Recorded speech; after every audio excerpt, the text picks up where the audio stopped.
Hello, I'm the Atomic Hobbit, and I like movies. Well, good reboots are a rare thing. For every Dark Knight, or Star Trek, or Amazing Spider-Man, there are dozens of Lone Rangers, Planet of the Apes, and Clash of the Titans. And I am pleased to say that Robocop is in the first group.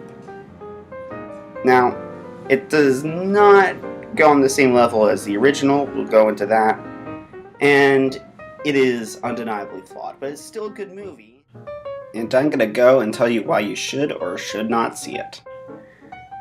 For those who do not know, Robocop is a reboot of a 1987 film with the exact same name. It is about a police officer who is turned into a cybernetic law enforcement machine known as Robocop. Now, the original was more of a satire, not only of 1980s action films, where it partakes in every cliche and is amazing for it, but also of the entire era, namely through news, TV interludes, and makes fun of a lot of elements of the decade, and is pretty fun. It holds up, even though it's kind of dated, but it's aged very well, and I highly recommend you definitely watch the original. Now, I do think that it does not deserve a reboot. It's perfect as is, but considering Hollywood is at an all-time low for creative ideas, they basically pick anything that was remotely popular and reboot it. So, how does it fare up? Now, for fans of the original, I have good news. The creative team that made this movie definitely respect the original. Now, they understood what made it great, and they cherry-picked a lot of things in the original and put it in. One-liners, characters, catchphrases, that they even keep the original theme, which I will say is quite a rush when you see the titles and then the whole theme is going on. It just made me so excited. Now, it does not have the same level of satire. However, there is still a little bit of elements. Samuel L. Jackson plays a parody of a right-wing news pundit, kind of like a Glenn Beck, Bill O'Reilly kind of character, and does provide some of the same role of the original, with the news interludes providing a little context for the world, but it's not as strong and it's not as much of a satire. However, I would love to see Samuel L. Jackson be a news pundit. He would be amazing as one. Now, the people who made it have a clear respect for the original, the source material, so they go a different route. They try something new, which is rare. And it's all the better for it. However, there are problems, and we'll start to get into them. The story is similar to the original. It is centered on Officer Alex Murphy, played by Joel Kinnaman. A police officer is left in critical condition after mobsters try to kill him with a car bomb.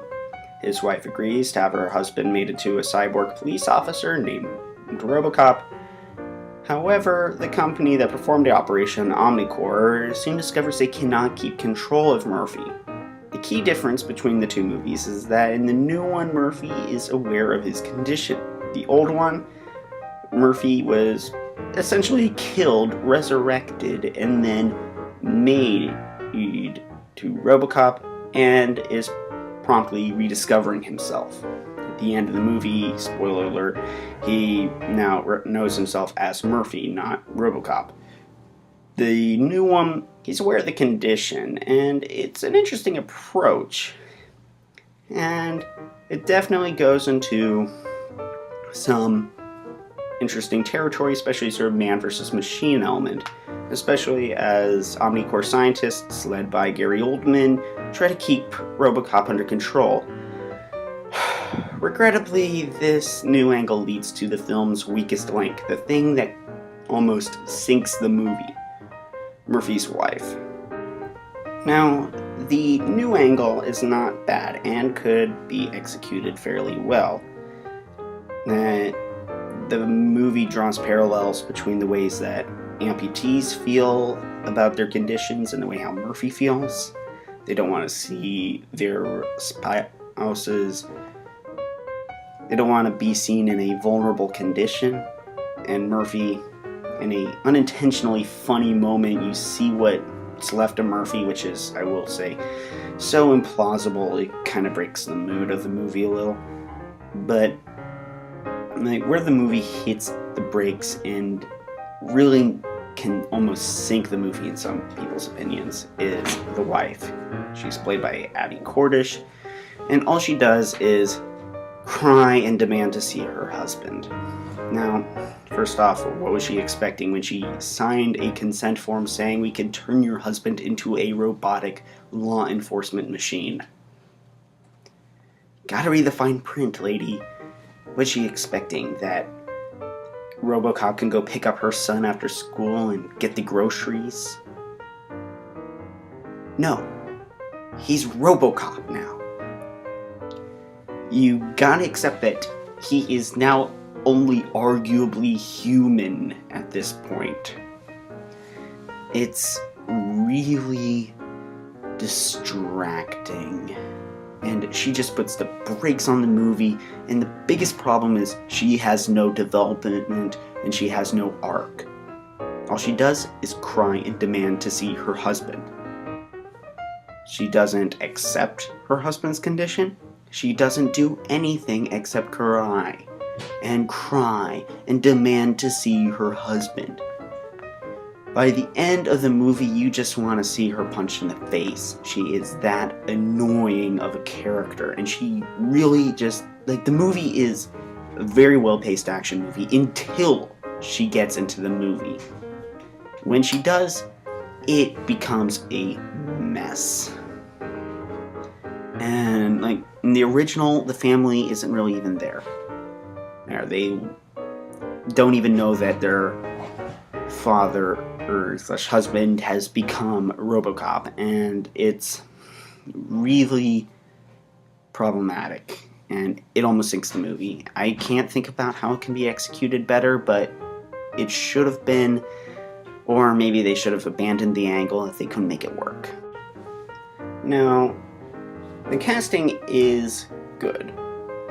The A-list actors are not distracting for the most part and are regularly enjoyable. There are some moments like Michael Keaton I feel is being underappreciated, but considering the fact he's not playing a snowman is a step up. Joel Kinnaman is not Peter Weller, but he's able to do, the monotone, he's able to do the voice, and it's still pretty cool. You got Michael K. Williams playing Murphy's partner. You may know the actor from The Wire. He's Omar and is so awesome. Gary Oldman does a really good job as a conflicted scientist who's trying to walk the line between right and wrong because he wants to, because he's a doctor who specializes with amputees, and he's trying to have Robocop be an effective law enforcement officer and also know him as a human being. And Samuel L. Jackson, once again, great. So, aside from the annoying wife, and I don't even think it's a problem with casting, so the actors are good.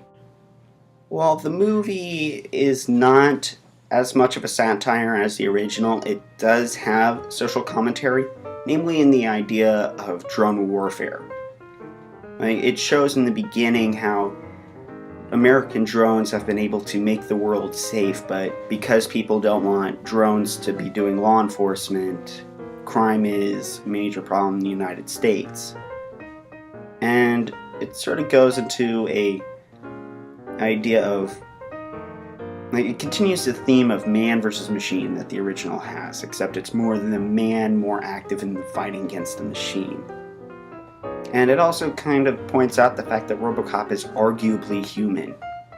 And that there are people who are prejudiced against him, and that one person just keeps on referring to him as Tin Man, and even ironically plays If I Only Had a Heart. And it keeps the themes alive, which which is nice. They're not as strong as in the original, but they're still there, and they're still obvious. So, A+ for them on that. Now for the part that people really who wanted to watch Robocop want to see, which is the action. And the movie has a lot of action, and the action is enjoyable. At times a little hard to follow, but not too hard to follow. Now, there are some action sequences which have problems. However, it's not too many. The one with the biggest trouble is where it's all pitch black in a warehouse, and it's just so hard to follow. It's so difficult to understand what the heck is going on, especially because Robocop is painted black, which, if you are concerned, when they hinted for a sequel, they did show Robocop in his traditional silver, and it looks great, and but still, it's really hard to follow. Now, for those who are kind of fearing that Robocop has been neutered by being PG-13 instead of the R that Robocop was in the original, don't worry, Robocop is still as brutal as ever. He still threatens to kill or hurt people who do not cooperate if they're suspects. He's still deadly as ever. It's just less there's just no squibs, which the original had probably the most squibs ever.